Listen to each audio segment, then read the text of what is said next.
Good morning class. आज हम लोग पढ़ेंगे टोपी, पाठ 18 टोपी। ठीक है। इसमें एक गौरैया होती है जिसको टोपी पहनने का बहुत ही शौक होता है।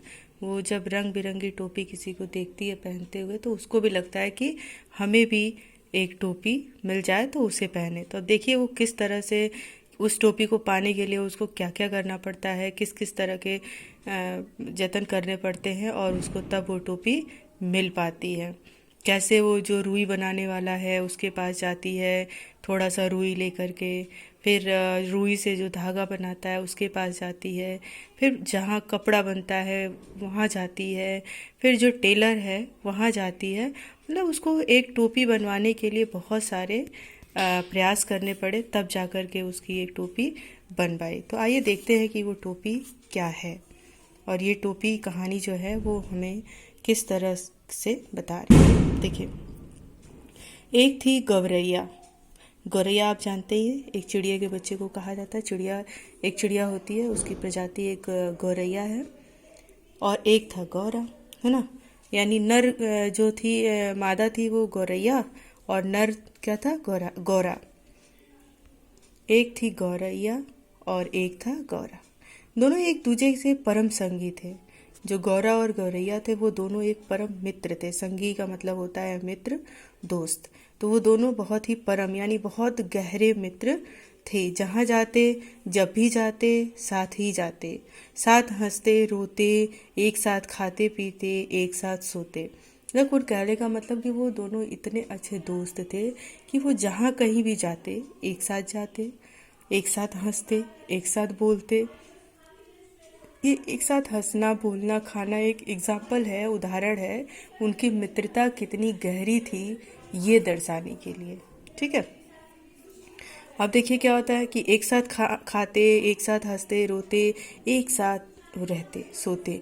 भिनसार होते ही खोते से निकल पड़ते। भिनसार यानी भोर का समय, जो एकदम सुबह जब सूर्योदय होता है उस समय को भिनसार कहा गया है। ये आपका मतलब क्षेत्रीय बोली में आता है भिनसार। भिनसार होते ही खोते से, अपने घोंसले से, खोते अर्थात घोंसला से निकल कर पड़ते हुए दाने चुगने और झुटपुटा होते ही खोते में आ घुसते। कह रहे कि जब भिनसार यानी भोर हो जाता है तो वो अपने घोंसले से बाहर निकलते और दाना चुगते। जो इधर उधर छिटपुट पड़ा हुआ दाना रहता है उसको क्या करते, वो चुगते, खाते, थकान मिट। और जैसे ही झुटपुटा हो जाता यानी थोड़ी शोर हो जाती, लोगों का चहल पहल हो जाता, तो वो अपने घोंसले में वापस से चले जाते। थकान मिटाते और सारे दिन के देखे सुने हिस्सेदारी बटाते। यानी अपने घोंसले में चले जाते। जाने के बाद उस समय उस दौरान जो भी घटनाएं घटित होती हैं वो एक दूसरे से उस घटनाओं के बारे में चर्चा करते। एक शाम गौरैया बोली, आदमी को देखते हो कैसे रंग बिरंगे कपड़े पहनते हैं, कितना फबता है उन पर। फबना यानी कितना सुंदर लगना। ठीक है। जचना उसको कहते हैं कि जैसे हम कहते हैं ना कि आपके ऊपर ये कपड़ा कितना सुंदर लग रहा है, ठीक है, आपको सूट हो रहा है, तो उसी को कहते हैं फबना। तो गौरैया गौरा से बोलती है, तुम देखते हो कि कोई भी व्यक्ति, आदमी जो होते हैं वो कैसे रंग बिरंगे और कितना अच्छा सुंदर सा कपड़ा पहनते हैं, उन पर कितना सुंदर लगता है वो कपड़ा। खाक फबता है। गौरा तुरंत बोला, खाक फबता है। गौरा तपाक से बोल उठा। तपाक यानी तुरंत। तो कहता है खाक फबता है। कपड़ा पहन लेने के बाद तो आदमी और बदसूरत लगने लगता है। वो कहता है कि अच्छा, मुझे तो नहीं अच्छा लगता, क्या खाक लगता है। कपड़ा जब आदमी पहन लेता है तो मुझे तो और भी बदसूरत लगने लगता है कि आज लटचीरा चुग गए हो। गौरैया बोल पड़ी। कपड़े पहन लेने के बाद आदमी को कुदरती खूबसूरती ढक जाती है। कपड़ा, गौरा कहता है गौरैया कि क्या आदमी को कपड़ा पहन लेने के बाद उनकी जो प्राकृतिक खूबसूरती है, कुदरती खूबसूरती है, वो ढक जाती है। गौरा बोला, अब तू ही सोच, अभी तो तेरी सुघड़ काया एक एक कटाव मेरे सामने है। रोए रोए की रंगत मेरे आंखों में चमक रही है। अगर तू मानूस की तरह खुद को सरापा से ढक ले, सरापा यानी कपड़ा, खुद को सरापा से ढक ले तो तेरी सारी खूबसूरती ओझल हो जाएगी कि नहीं। वो कह रहा है, गौरैया से बोलता है कि तू ही खुद सोच। कि अगर तू आदमियों की तरह सरापा अर्थात कपड़े से अपने आप को ढक ले तो तेरी सारी खूबसूरती ढक नहीं जाएगी। तेरी जो ये रोए झब्बे रोए जो हैं, जो देखने में इतने खूबसूरत लगते हैं, तेरी आंखों की रंगत इतनी चमकीली लगती है ना, तो वो अगर तू कपड़े पहन लेगी तो क्या वो ढक नहीं जाएंगे? तू ही खुद ही सोच। कपड़े केवल अच्छा लगने के लिए नहीं, गौरैया मौसम की मार से बचने के लिए भी पहनता है आदमी। फिर गौरैया कहती है कि गौरा, कपड़े हम सिर्फ जो मनुष्य कपड़े पहनते हैं वो सिर्फ अपने तन को ढकने के लिए नहीं, मौसम की मार अर्थात धूप से बचने के लिए, बरसात से बचने के लिए, ठंड से बचने के लिए भी वो पहनते हैं। अब आगे देखिए क्या है। कहते हैं कि आदमी तू समझती नहीं, कहता है कि तू समझती नहीं। गौरा तुरंत बोलता है तू समझती नहीं।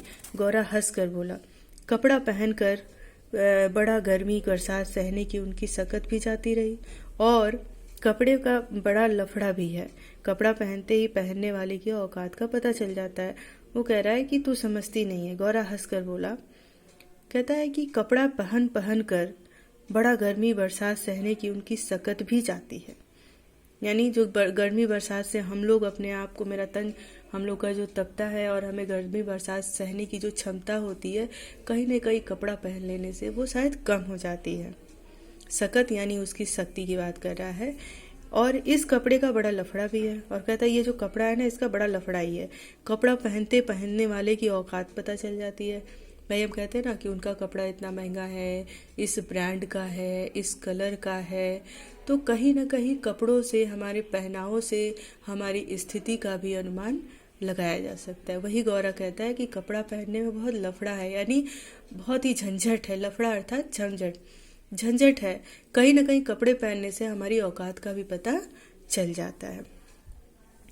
फिर आदमी की हैसियत भेद पैदा हो जाता है। वही हमने कहा, अभी हमने बताया कि कपड़ा पहनने से, जैसे कोई अच्छा पहनता है, किसी के कपड़े महंगे होते हैं, किसी के सस्ते होते हैं। भाई लोग अपने आमदनी के हिसाब से, जितना उनकी औकात है उस हिसाब से कपड़े खरीदते हैं, तो कहीं ना कहीं उनकी औकात का यानी उनकी स्थिति का पता चलता है।